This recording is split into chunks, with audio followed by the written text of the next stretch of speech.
Good evening. I would like to welcome our board members in attendance this evening, and most importantly, I would like to welcome staff, families, and members of our community from Desert Sun and overall DCUSD.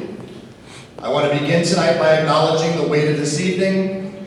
The possibility of closing schools and adjusting boundaries is difficult, and it should be, because it touches not only our facilities, but more importantly, the lives, memories, and futures of our students, staff, and families.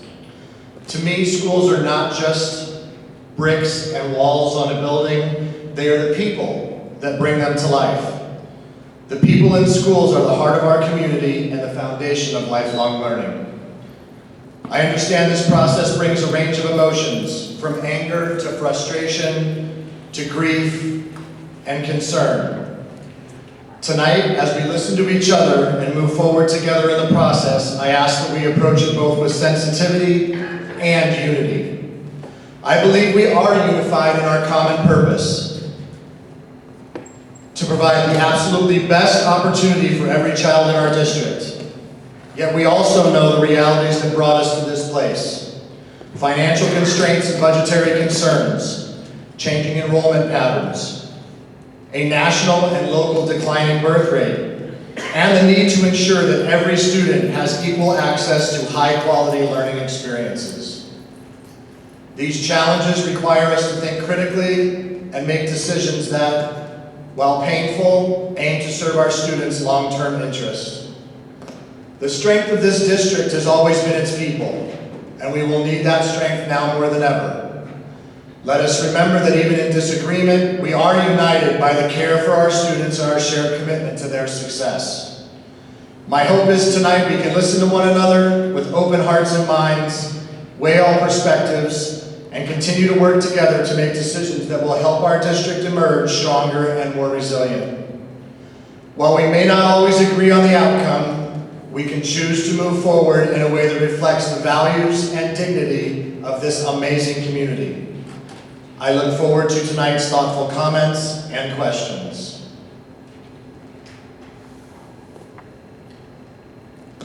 Already gone through the welcome.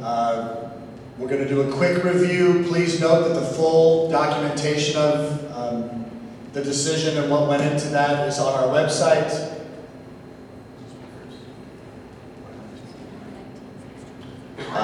So we have 19 speakers, so everybody will have 2 minutes, and if someone has donated minutes to someone else, that it'll be 2 minutes per person donated. And then after that is over, we'll respond to the questions that have been submitted as well. With that, Dr. Hendrickson.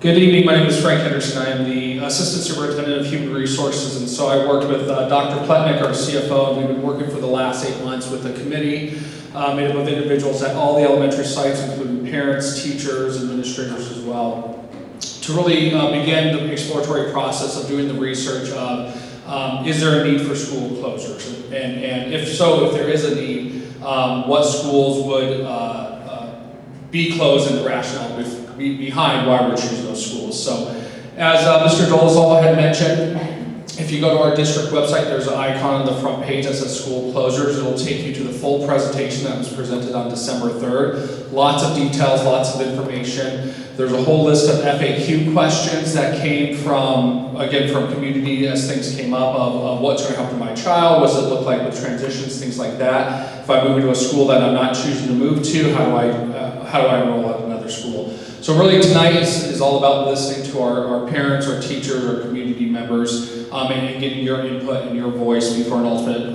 governing board decision at the end of this month. So I'm going to kind of go over a few things as far as the inefficiencies that we found through this exploratory committee, and then Dr. Pletnick is going to kind of get into the financial implications of what's led to this decision.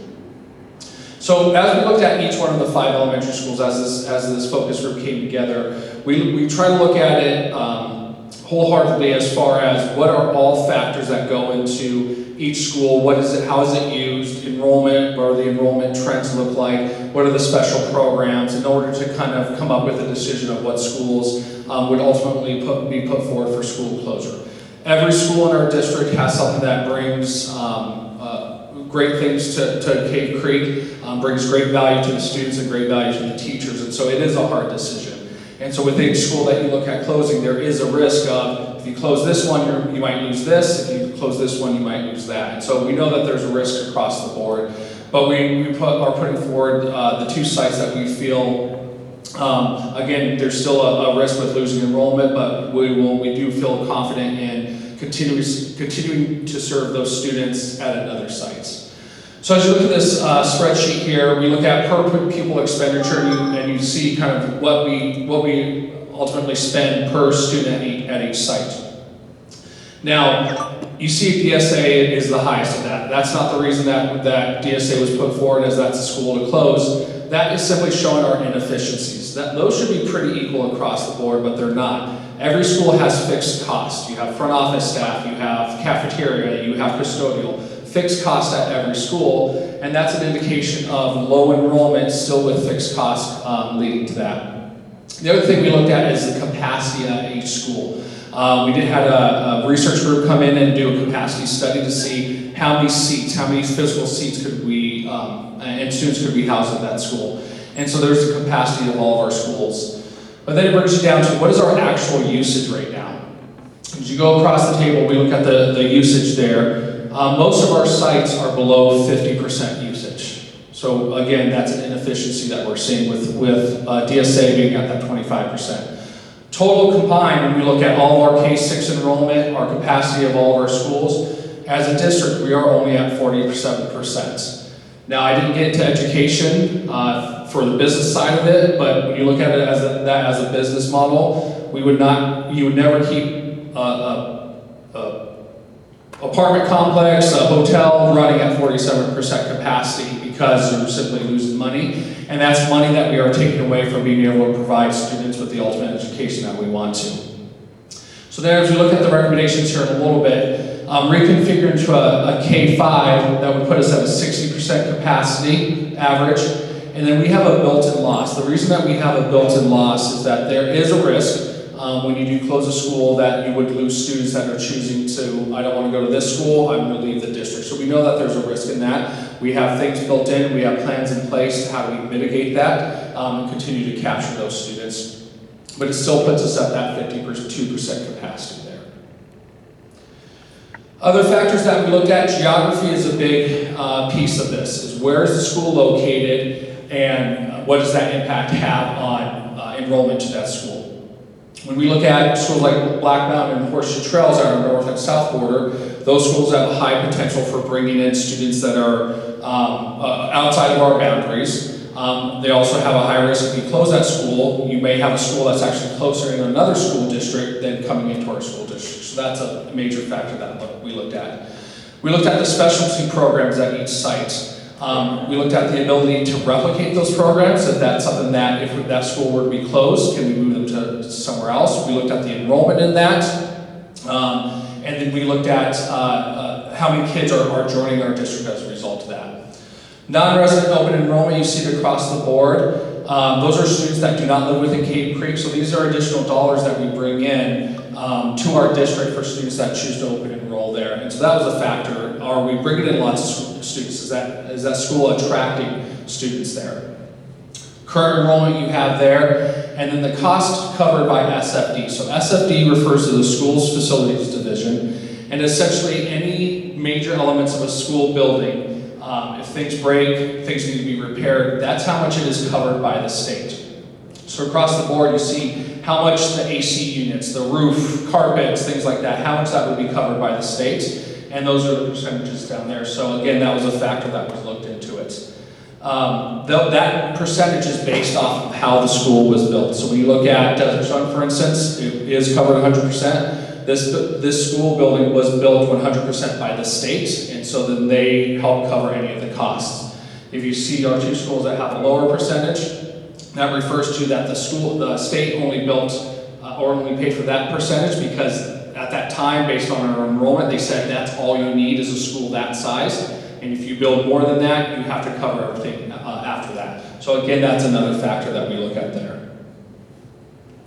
Again, the full recommendation, all the other data is all on that website. So based on all of this research that this focus group conducted for the past 8 months, we brought forward these recommendations.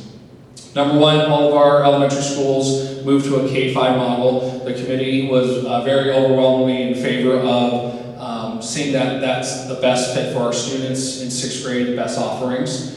So it does move Black Mountain to a K-5 school. Dams, which was our old middle school that was closed 12 or so years ago, submitting that for demolition to the school's facilities division. Currently, we have to pay for some upkeep on that, and that's something that we no longer want to undertake. DSA would be closed, rezoning all of the students at DSA would go to Horseshoe Trails.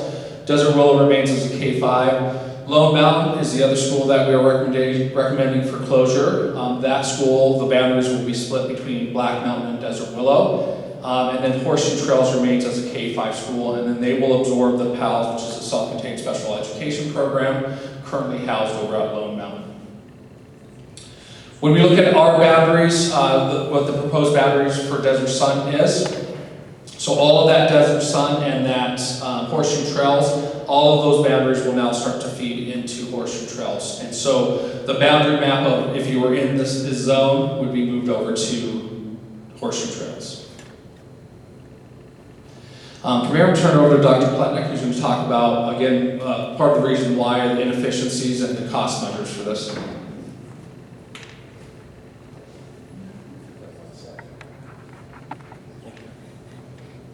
Okay, so school financing is not typical financing that you would see in the private sector. When we're looking at these numbers, and I presented these numbers at the last board meeting, what we're looking at is our enrollment numbers as of November 11th. So when we look at our weighted ADM, we were almost at 2,300 students. And again, the explanation with this is the funding in the state of Arizona would be $5,013 per student. And then we have a little extra multiplier because of our experience of our teachers, which results in our K-6 funding at the adjusted base level of almost $11.6 million. Now, these are moving targets for us. This is, unfortunately, it used to be based upon how many students you had in previous years, but with the state of Arizona, it's what percentage of your students in that 100-day. Some of the elementary schools make a big deal about the 100-day count, and that's because you get funded based upon what percentage of the 100 days the students are in your school.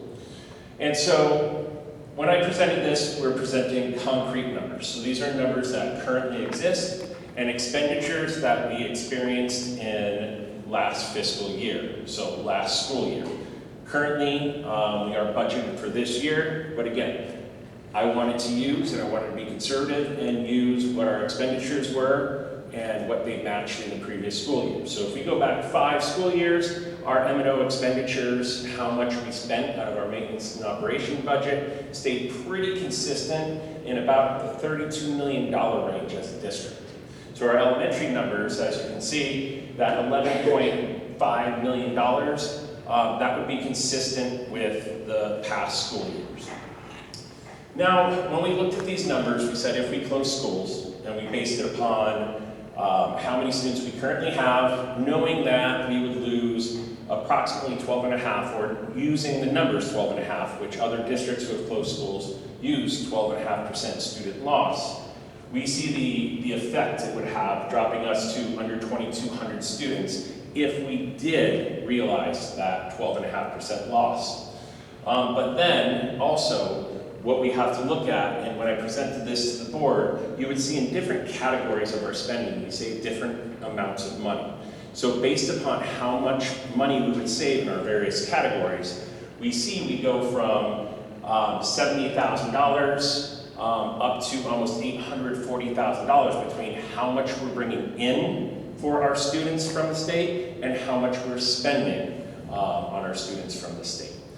So the key with this is that we can see that if we reduce our expenditures, okay, the amount of money we have, the ability we have to use this money across our district greatly increases. Now, taking no action on the bottom of this was another key point that I made. So again, we see where we're currently sitting at as of November 11th. If we realize a 1% student loss, now I also presented demographer numbers. So we have a demographer come in every 2 years and say, what do you expect that our enrollment's going to be? Okay, and where are new students coming from? Where's growth potential? And it's analyzed every 2 years. Based upon that, our demographer said that it would be about a 1% loss next year. So if we had a 1% loss, we can see, just shifting from that 2284 with our ADM down to where that 1% would be, about 2,261 students, we would all of a sudden be in the negative as a district. Now, if we actually look at projections and look at our numbers, we have realized a greater than 1% loss over the past 4 years in this district, or the past 5 years in this district. And so what we were looking at is about a 5 to a 9% loss, and last year was a little over 9% loss in the amount of students we had. So we can see the number of students and the enrollment in this district has been decreasing, and it's been consistently decreasing. Now, what does that mean for us? That means our funding, our base level funding, is going to decrease. But again, our expenses haven't been decreasing at the same rate.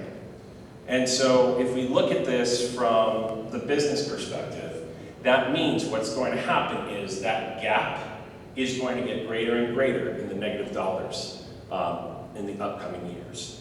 And so all of those financial decisions have to come into play of how do we reduce costs, how do we increase revenue, what do we have to do? Our district historically, prior to me being in this district, has done quite a few different actions and put Band-Aids on quite a few different things. So between cutting programs, it could be increasing class sizes. You try all of these pieces in order to impact how much money you have for the students and how much money you have to fund the schools. So we are at that point where the amount of enrollment we have with our amount of expenses, we're going into that territory where we can't sustain it.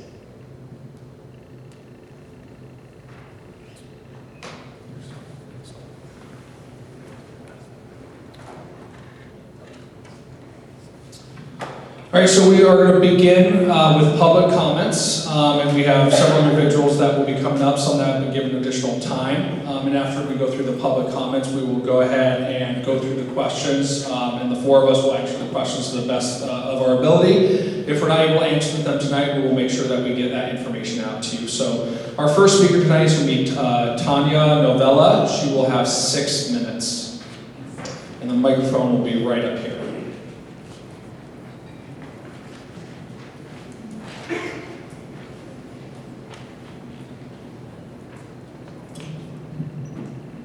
Hi, my name is Tanya Novella, and I'm a parent, a staff member, and a proud member of the Cave Creek community. I'm here to express my deep concern regarding the proposal to close Desert Sun Academy. As a district already facing challenges with declining enrollment and financial constraints, this decision feels not only disheartening, but also counterproductive. Desert Sun Academy is a fully funded facility, 100%. An invaluable asset in our current circumstances. Closing, it seems to undermine that very financial strategy the district seeks to implement. Opting to shut down fully funded school raises serious concerns. It sends a wrong message to our community. One, that they may be interpreted as a lack of commitment to sound financial planning. Such a decision could also make it more difficult to gain support for future initiatives like the bonds and overrides that are crucial for our district's long-term success. On the other hand, keeping Desert Sun Academy would demonstrate a commitment to making decisions that truly serve the best interests of our students, parents, educators, and the entire community. It would reassure all stakeholders that our tax dollars are being used wisely and strategically to maintain and strengthen our educational foundation. I respectfully urge the district to reconsider this proposal. Rather than closing Desert Sun Academy, I believe we should explore alternative solutions that allow us to maximize the use of our fully funded assets while addressing enrollment and financial concerns in a thoughtful and sustainable way. As a community, we must focus on making decisions that strengthen, not weaken, the educational opportunities available for our children. Thank you for taking the time to consider this request. I trust that you give it the careful thought it deserves.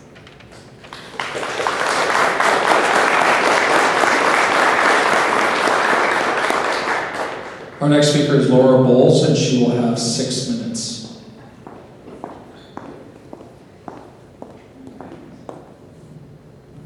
I'm a little taller than she is. Good evening, my name is Laura. My daughter is a student here at DSA. And I stand here before you today, not with a plea, but with a question. And it's really a challenge. So from your facilities focus group FAQs, you state, by consolidating schools, the district can focus resources more effectively to provide high-quality programs, maintain reasonable class sizes, and address long-term financial sustainability in the face of declining enrollment. In my versions, some of these words are bolded. This process prioritizes creating a stronger, more equitable learning environment where every student has access to tools and opportunities they need to succeed. I hear that. However, my question is this: where are those resources being allocated? That is my concern. As we stand here and we talk about these things, and we talk about how we're reeling in expenses, awesome, great. Where are those resources now being allocated? Is my next question, and that's the answer that I'm looking for from the district. You know, where is the assurance, assuming the closures are going to happen? And you know, I'm a healthcare executive. I'm used to operating organizations on a razor-thin margin with state and federal funding, so I get it. I really do. But regardless, assuming that these closures of some sort will happen, where is the assurance to us, the displaced families, the displaced staff, that this adds any sort of value to our children's education? Where is the detail? Right? Frankly speaking, what's to convince us to continue to place our faith and trust in CCUSD with our child's education, as opposed to considering alternate opportunities? Because isn't that why we're here today? Right? This is an enrollment and a retention issue. I'll share with you that I moved to this state, and I chose Cave Creek 20 years ago. And one of the reasons I chose Cave Creek was because of the school district here. Well before, decades before I even had children, I chose this community because of the school district. I am now a consumer here, and to say I'm a bit dismayed is a bit of an understatement. So, where is the faith? There's been an erosion of trust and faith, and that's what's led to this steep decline in enrollment, faster even than demographics would suggest. I've spoken with the other parents regarding their choices to transfer children out of district, and that's really what it boils down to, is a lack of faith and trust in the district. Families are looking for quality education, for choosing private charter or Montessori schools for their smaller class size, their high-level curriculum, educational rigor, college prep and acceptance rates, and overall perception of quality. And dare I say that that's what we had, or at least a perception thereof, when my child first enrolled here in DSA. So it's an enrollment issue, it's a retention issue, and dare I say in healthcare, and forgive my crass speech, but we always say it's the census, stupid, right? So it's all about enrollment, it's all about the numbers, and that's where we receive our funding. We get that from a numbers perspective. Regardless, every parent here that speaks tonight is telling you, not in so many words, what they value and what is important to them. Are you guys taking notes? What are those values? Are they going to be honored? Will we see what we are losing? Our school identity, our class sizes, our language programs? Are we going to see those things honored and integrated into other schools? Or is it just like, nope, sorry, you're closed, go integrate over to Horseshoe Trails, good luck? Will we be valued? Will we see that? Will you listen to our concerns and what we are choosing as parents and why we've chosen to stay in DSA, the 25% of us that are studying here today? Our children stand to lose their cohorts, their school identities, and their familiar learning environment. So what's the trade-off? What are we valuing? Where is the added value for them and for us? I would hope the district already has, and I'm really hoping that you already do, have already started looking and considering this aspect. I, for one, will be standing and waiting and seeing. I won't lie, I actually sat in the last board meeting and sat in the back and was so dismayed with some of the comments that I whipped out my phone and started looking at public schools near where I work to see what my options were as a parent. I don't want to do that. I want to have faith in this district, regardless of what school it is. But that's what I'm looking for, and I know the other parents are looking for too. We want answers. Okay, fine, if this is going to happen, where is the value to our children? How will all our children be taken care of? I'm willing to wait at least a little while longer. After all, my daughter's in 3rd grade, but at some point that delta is going to be too large to bridge, and I'll need to make a decision, a critical decision, to invest in my child's education. I want to have the faith and confidence in the quality of my child's education, and I look forward to hearing from the district how this closure will improve the quality and restore the faith. So I just ask, I plead, I challenge you to look further, look to be competitive, look to promote, and where is the value added? Honestly, listening to these, a little bit more time, this wasn't in my speech, but listening to your numbers, 12%, if we close, we stand to lose a 12% enrollment? As an operator, that sounds hideous. So what I want to know is what are we doing then so that we're not having this conversation 2 years from now and closing yet another school? Where do we stop the bleed? Where do we stop this? Where do we add that value? Where do we regain the pride in being Cave Creek School District that we used to have the 20 years ago, this reputation that we've stood on all these times? And that's all I have to say.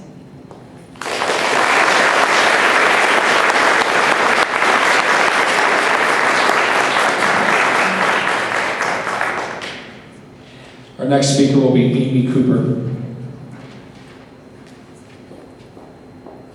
And she will have 4 minutes. Shorter. Hi, I'm Amy Cooper. I've been on DSA PTO for 4 years, 2 of which I was president. I'm quickly speaking today, not just for me, but many others that couldn't make it tonight who are just as passionate, but truly overwhelmed with emotion to speak. I'm hoping I can do it. Okay.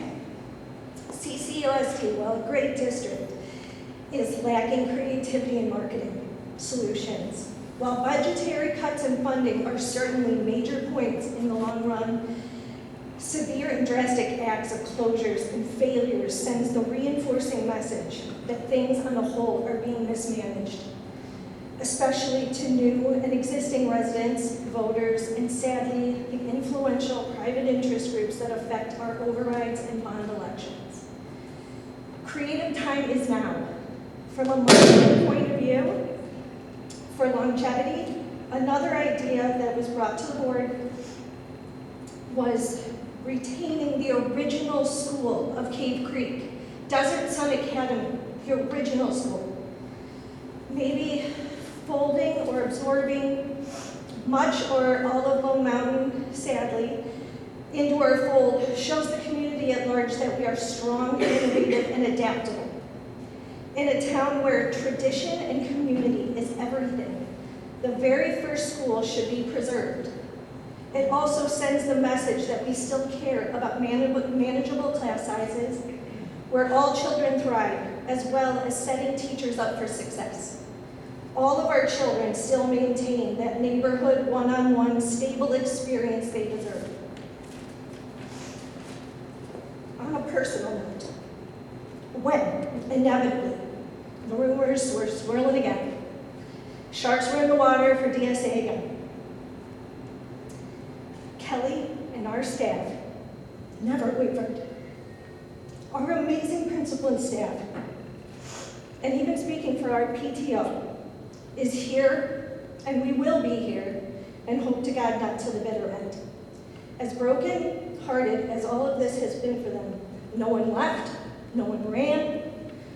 They, again, making it all about the students and families that trust us daily. That is nothing short of noble, and I believe that's worth saving, and that is Cave Creek. Thank you.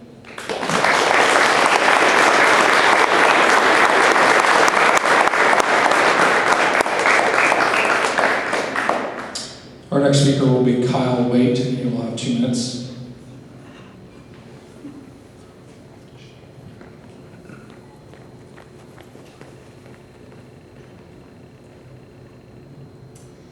Good evening. On March 1st, 2023, a Facebook post titled DSA Not Going Away was made to squash the then rumors about a closure. And now here we are, not even 2 years later, and not only am I losing trust in the district, but my children are possibly losing the school that they love. What happened to marketing and appealing to all of the families who leave the district and pay for charter or private schools in order to have the uniforms, the small class sizes, and everything DSA has had this whole time? Why have these qualities that separate DSA from the other Cave Creek schools not been taken advantage of? Furthermore, why are we possibly closing a campus with 100% maintenance and repair coverage? Consolidating Lone Mountain to DSA is a great solution. Lone Mountain has repairs that the district cannot afford. This would decrease DSA's cost per student, and most importantly, would allow both school communities and families to stay together. Please consider this in the coming weeks. Thank you.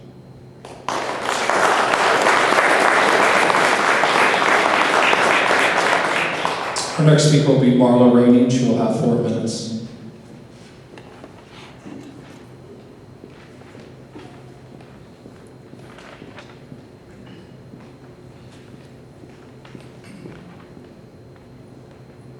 Good evening, Marla Rainey. I'm a proud DSA parent and a committed Cave Creek resident.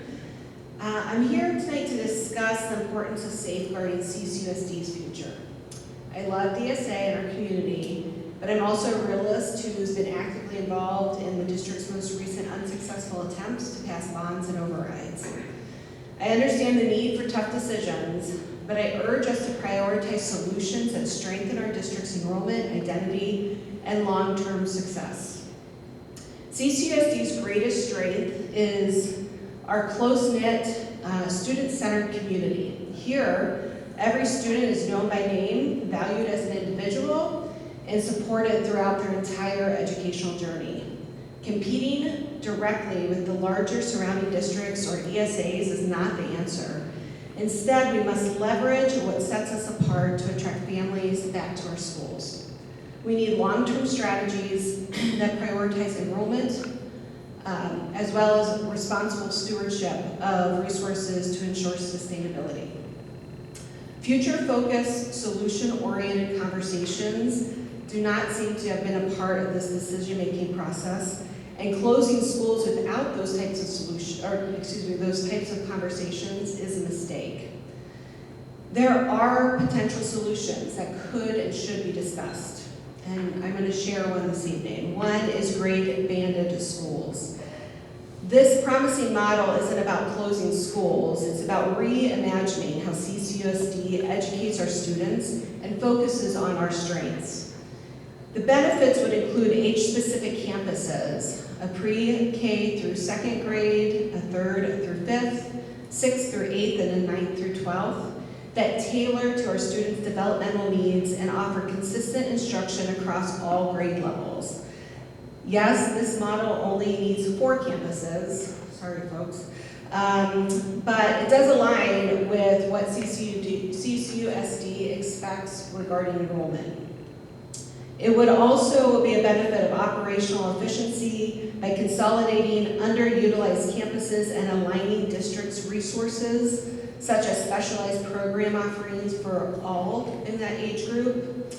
A unified identity where students are Falcons from day one of pre-K through graduation, fostering community, cohesion, and pride in CCUSD. And then we would eliminate that competition between elementary schools, reduce PTO requests on families and community, and create opportunities to host district-wide Falcon events to build community ties. Although I am very saddened by the chance of DSA closing its doors, I'm encouraging CCUSD leadership to embrace this time as one of transformation opportunity. Consider not just the immediate challenges, but the potential to build a stronger, more sustainable district. I, along with many others, am ready to volunteer and support this vision or another future-focused solution. Together, we can create a better future for CCUSD, our students, and our community. Thank you.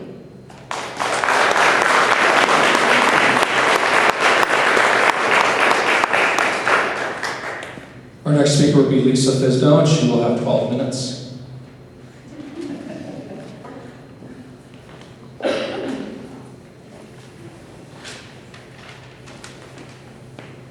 Hello. I promise I won't speak for all 12 minutes. Good evening. My name is Lisa Fisno. I have had the privilege of teaching at Desertson Academy for the past 7 years. I first arrived as a French assistant from France and was fortunate to be offered a teaching position as one of the 3 immersion teachers after completing my internship. Desertson Academy has become more than just a workplace for me. It has been a home. This extraordinary community is the reason I chose to leave my home country and settle here 6 years ago, far from family and friends.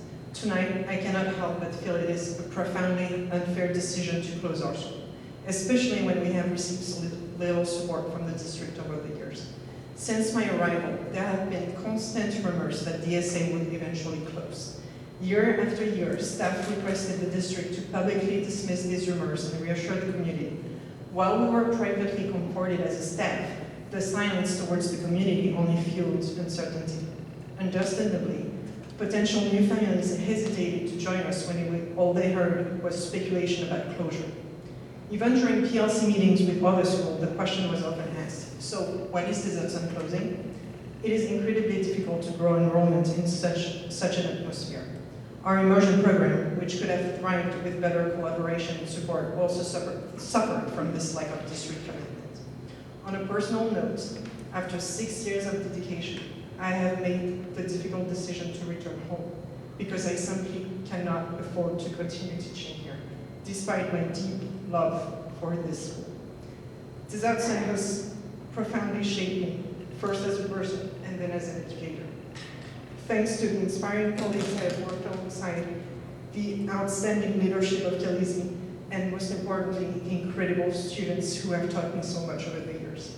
I will even miss this unique campus with its rattlesnakes and javelinas because it holds so many special memories. It breaks my heart to think that no more students or staff will get the chance to experience the magic of Desertson. This school is truly special, with a dedicated staff and a close-knit community that cannot be easily replicated. Now that I've shared the emotional side, I would like to address the realities we face. I understand that our district is facing financial challenges and that difficult decisions must be made. However, closing school without a comprehensive forward-thinking plan seems not only short-sighted, but risky.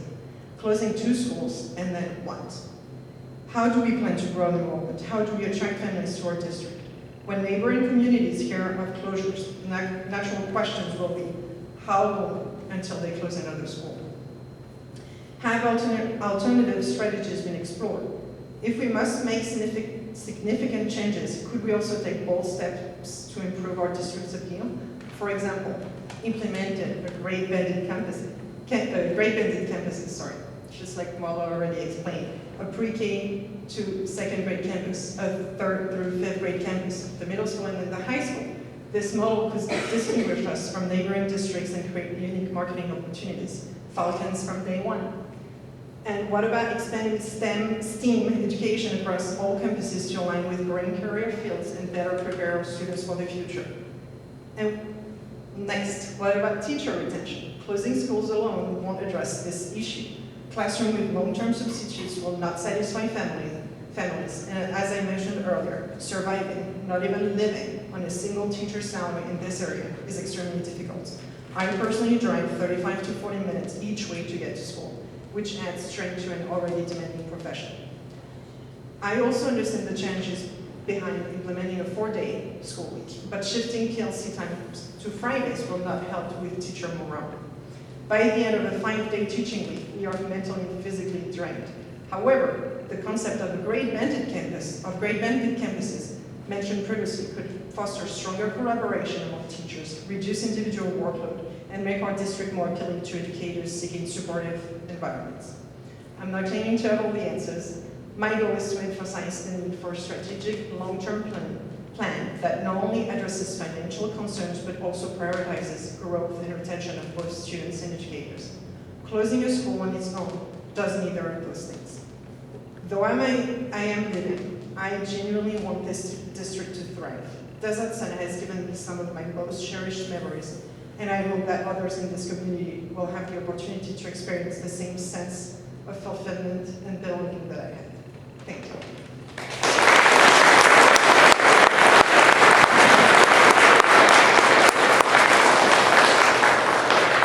Our next speaker will be Sarah Heitzinger. She will have 2 minutes.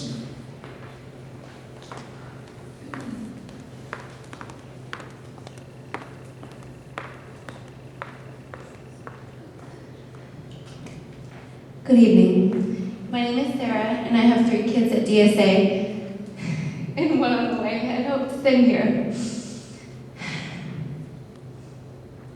I originally enrolled my kids at a large charter school. The curriculum was great, but I wanted something more personal for my kids, somewhere where they would go somewhere and be loved and appreciated for who they were, not just because they were a number. That would make the school look good. Luckily, we moved right next to DSA at that time. From the second I stepped on campus with my kindergartner, preschooler, and infant, we felt at home. That feeling is in part because it is steps away from my house. We get that old-fashioned option to walk or ride to school that is so rare today. However, the main reason that we feel at home here is because of the amazing staff and skilled teachers that treat our kids like their own. And they bring out their best because they know each of their teachers know all of our kids on a very personal level. Closing DSA would treat a symptom of a bigger problem, families leaving CCUSD. Many speakers tonight brought up great solutions. I don't have that. I just wanted to bring that up. I'm not convinced the solution of closing DSA wouldn't add to the problem. Many DSA families chose a small school with uniforms and staff that loves our kids. Unfortunately, relocating us all to Horseshoe Trails doesn't fill that niche. Many students would leave the district and go to Scottsdale private or charter schools to get the same vibe that we have here. Let's see. Okay. To compete, CCUSD needs to prioritize attracting and attaining exceptional teachers, not getting rid of the amazing ones we have here. Oh no, and closing DSA instead of making CCUSD more competitive would be less appealing. So that's everything. Sorry, ran out of time.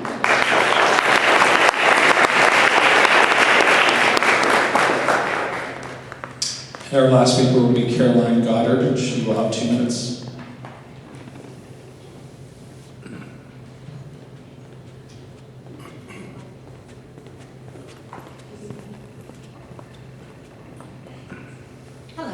I'm Caroline Goddard. I have 3 children in the district, and we've been a DSA family since 2017.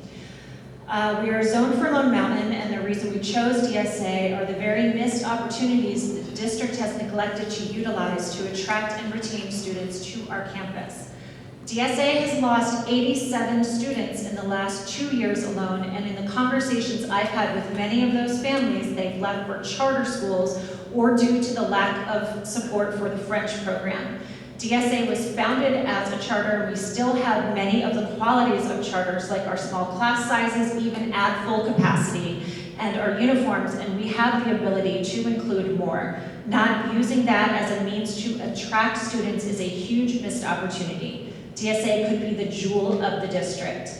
I agree with Amy Cooper that the district is missing a marketing plan to attract students, not just retain, although that seems to be missing too, and DSA could be the cornerstone of that plan, especially with the full support of the French program. All of that being said, if heartbreakingly DSA can't be saved, I support Marla and Madame Fisneau's proposals that we do grade level schools, and if that happens, I do put forth that the French program be carried over in order to retain and attract as many students as possible.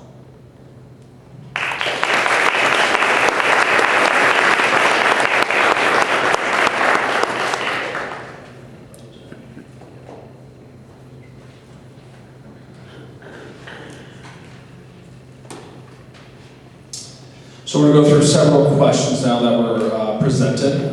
and do our best to answer. And then if we're not able to have the specific numbers for you this evening, we'll make sure that we get that back out to you. So our first question was, how are they going to fit all of the sixth graders into the already crowded middle school? What will class sizes be both at Horseshoe for sixth? So when we talk about class sizes, first off, so the way that we staff our schools is that we look at what are our board adopted class sizes, and then we staff for that. So if a school all of a sudden has a great increase in student enrollment, when we do our staffing models, we add additional staff to take on those extra students to maintain within those class size bands. And so on that presentation from December 3rd, I believe we have the class sizes, which are board adopted, and you can also see it in the policy. As far as fitting sixth graders into the already crowded middle school, I don't have the specific numbers. Mr. Dolezal, former principal, I don't know if you do, but based on the additional 300 students and the capacity of Storen Trails, how many seats there are, there's plenty of capacity to fit them at that school as well. So.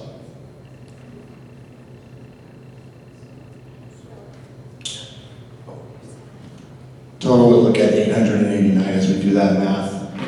That was around where we were pretty regularly while I was there. Ultimately, at our biggest, we were at 1,150.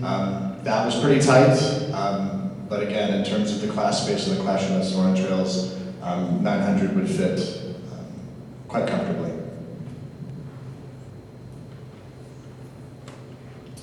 And some of these I'm going to kind of hand off to the expert in that area. So I'll hand this off to Dr. Jetson, but if DSA is closed, will any of the other elementary schools implement uniforms? At this time, we're not planning to have any of the other schools implement uniforms. That would be something that those PTOs could discuss, and we could discuss with the site councils of those schools if they have a desire.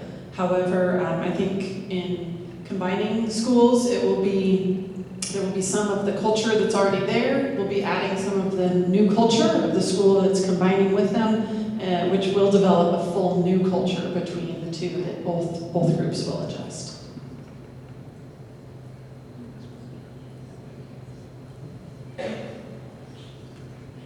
Our next question is, could the recommendation to the board change based on community forums and other feedback? So I kind of hand it over to Mr. Dolezal a little bit. So the board ultimately will have the decision of closing one school, closing both schools, or taking no action. If they were to move into a totally different direction, that ultimately restarts the process. There's a legal process that we do have to follow, making sure that we are notifying families ahead of time, publishing what those boundary changes might be. And so they could not ultimately say, let's move now and close this school or reconfigure all of the schools, things like that. So there are some legal restrictions based on what was already presented to the board and the timeline we have to follow. However, in short, the answer to the question is yes, that administration could change the recommendation based on community feedback, additional information, and all of those things that come to fruition.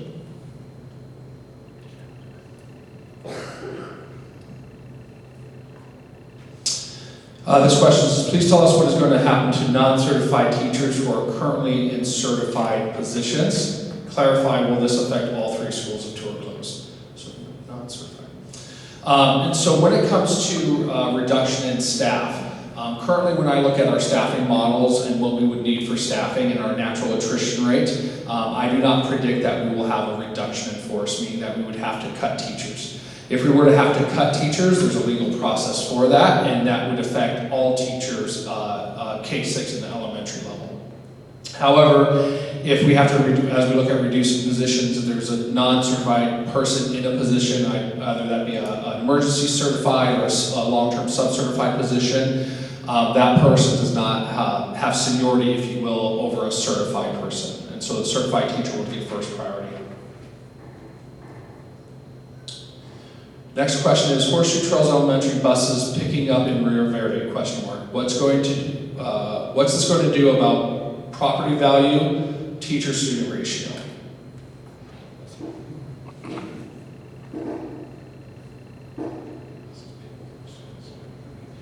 buses would still pick up in the Rio Verde area. They currently do. So that is something that, with our transportation director, Ms. Nelson, that I would be working with her on looking at the routes, looking at how many students are on each bus, the time each students are on each bus.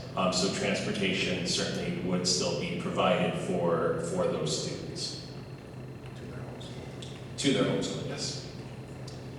The other part of that asked, what's this going to do about property value? I'm not sure if you're referring to possibly if we have an abandoned school here, and what does this do to the property value around?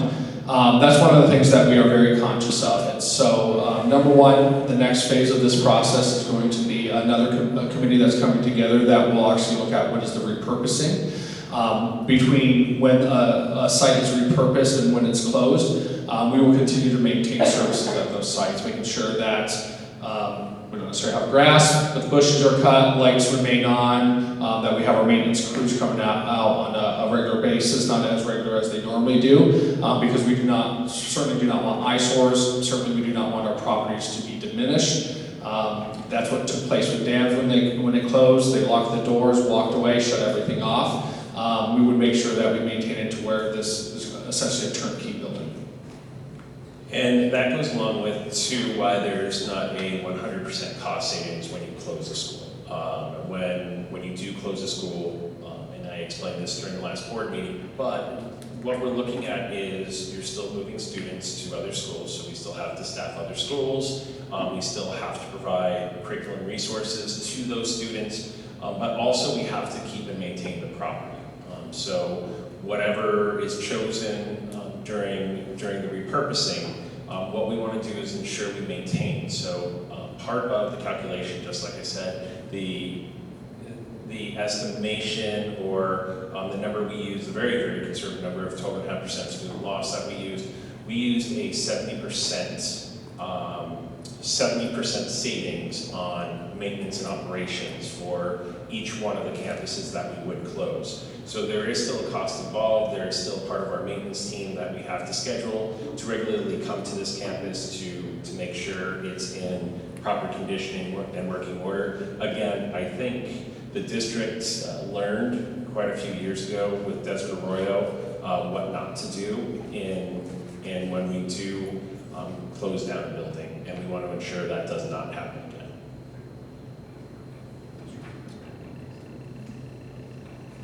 Okay, we've got a question here. What is the plan to attract and retain students? So that's multi-pronged. First of all, I'm going to start by saying we're a public school, and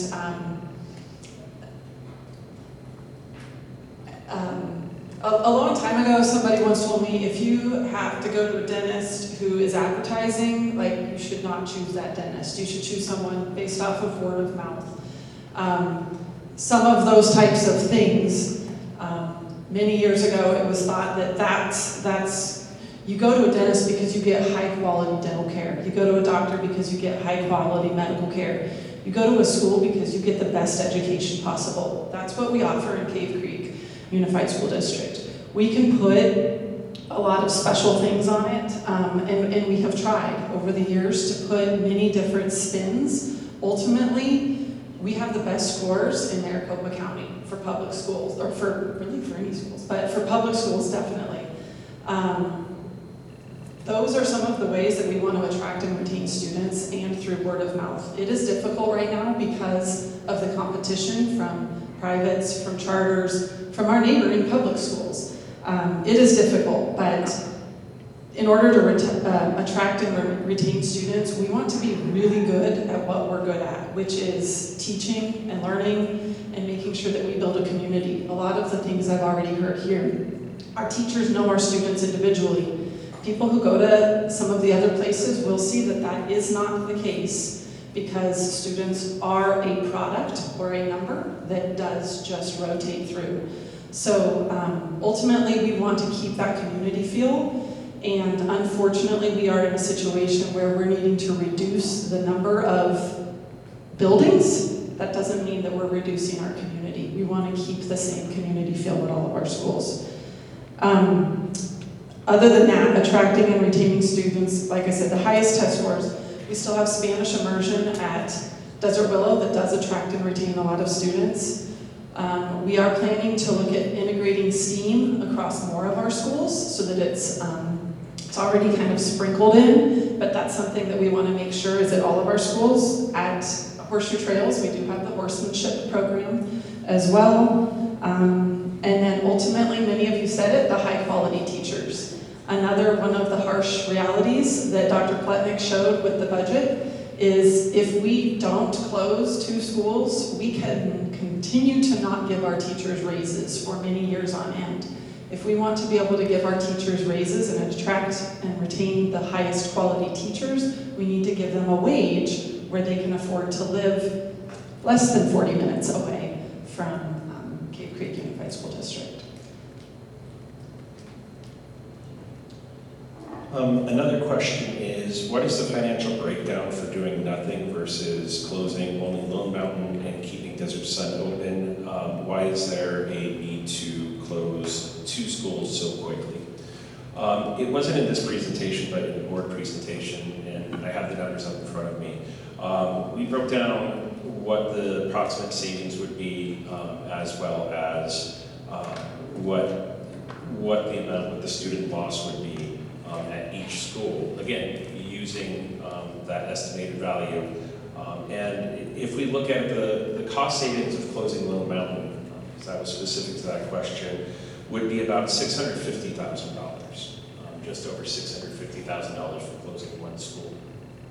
If you remember on the slide that I showed you, a 1% decrease in enrollment, or weighted ADM, I should say, 1% would be about $45,000.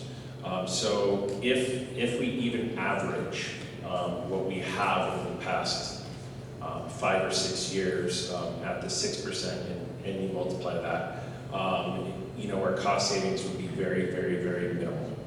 And one thing that we also have to take in consideration, and I believe we just spoke about it, but our teachers, how do we retain quality teachers? And with closing 1 school, really what we're doing is just kind of floating. We're not improving our situation, we're not improving it for our teachers as well. Also, how do we expand programs? That becomes a difficulty, because if we do see a 9% drop again in enrollment, again, we're back in negative numbers by closing just 1 school. So that's where we're at after all the cost-cutting measures that have historically been tried. So if we do want to look at things again to attract our teachers, to look at things to potentially expand our programs, it's something that we have to address. And just doing 1 out of the 2 schools, if we look at the savings, that will not really address our problem. And then we're going to be back in a situation where we're going to be examining our budget again to see if we have to close another school. In talking with our neighboring districts today, Superintendent Dolezal and I, one of our neighboring districts just closed schools, and they're projecting in 2 years we're going to have to close additional schools because they didn't feel they closed enough schools, and it's already having a negative impact on their budget. So that is certainly not a road we want to go down. What we want to do is, if we do, as Superintendent Dolezal says, right size according to our enrollment, what we want to do is we want to make sure we put ourselves in a good financial position so that moving forward, we can take advantage of opportunities for our students as well as our teachers. The other thing that we have to look at is some of our reserve funds that historically have been used in this district in order to supplement our maintenance operation budget. Each year, the state does give us district additional assistance, is what it's called now. It used to be called capital, a capital budget.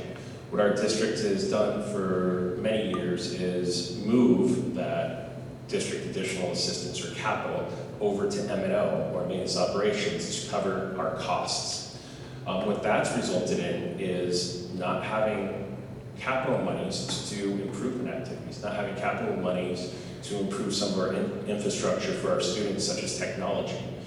So, when we're lagging behind, and if you hear like, why do we have these Chromebooks that are older, it's because we're taking some of that money and we're actually moving it to our maintenance operations to cover some of those costs that we can. So that becomes, if we close one school, again, we're putting ourselves in a position that if we see enrollment decline, we are going to be in that position where we are looking at closing schools again very, very quickly, or we're looking at just being in a negative position next year.